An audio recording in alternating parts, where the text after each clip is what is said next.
பெருசா நாங்க ஒண்ணு பேச போதில் போர் அடிக்க விரும்பல, சரிங்களா? அதாவது நாம ஏன் திருமாவளவனுக்கு ஓட்டு போடக்கூடாது, திமுக ஓட்டு போடக்கூடாதுங்கிற விஷயத்த சொல்லிடுறேன்.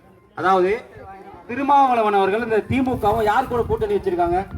காங்கிரஸ் கூட கூட்டணி வச்சிருக்காங்க. இலங்கையில் இருக்கிற தமிழர்கள் யாரு? நம்ம தொப்புள்குடி வருவதான 1.25 லட்சம் தமிழர்களை கொன்றது யாரு? ராஜீவ்காந்தி என்ற ஒரு நபர் கொல்லப்பட்டதற்காக 1.25 லட்சம் தமிழர்களை கொன்றது இந்த ராஜீவ்காந்தியோட காங்கிரஸ் திமுக கூட்டணி அரசாங்கம், கரெக்டா? அப்பவங்க கூட இந்த திருமாவளவன் கூட்டணி வச்சிருக்காருன்னா நம்ம தமிழர்கள் மேல உண்மையிலே பட்டு இருக்கா அவருக்கு? அவர் என்ன பண்ணிருக்கணும்? தமிழர்களை கொன்னவங்க கூட கூட்டணி வைக்கலாமா? கூட்டணி வச்சது இல்லாம அவங்களுக்கு ஆதரவா பிரச்சாரம் பண்றாங்க அப்படின்னா அவர் தமிழனா?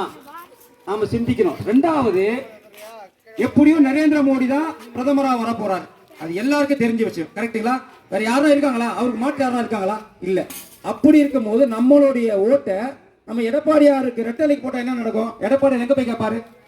யாருக்கிட்ட போய் கேட்பாரு? நரேந்திர மோடி தான் ஐயா எனக்கு இதை பண்ணி கொடுங்க, ஐயா இதை பண்ணி கொடுங்கன்னு. ஸ்டாலினுக்கு போட்டாலும் என்ன நடக்கும்? அங்க போய் ஐயா எனக்கு இதை பண்ணி கொடுங்க, இதை பண்ணி கொடுங்க கேட்பாங்க. ஆனா நரேந்திர மோடி அவர்களுடைய வேட்பாளர் கார்த்திகேயனுக்கு ஓட்டு போட்டா என்ன நடக்கும்?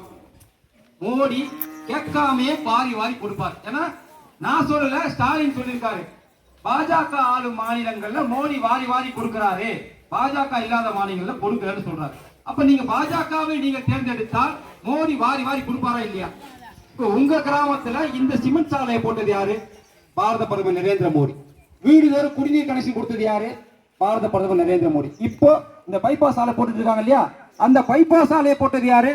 நரேந்திர மோடி. அது மட்டும் இல்லாம இந்த கொரோனா காலத்துல இருந்து இன்னை வரைக்கும் இலவசமா ரேஷன் அரிசி கொடுக்கறது யாரு?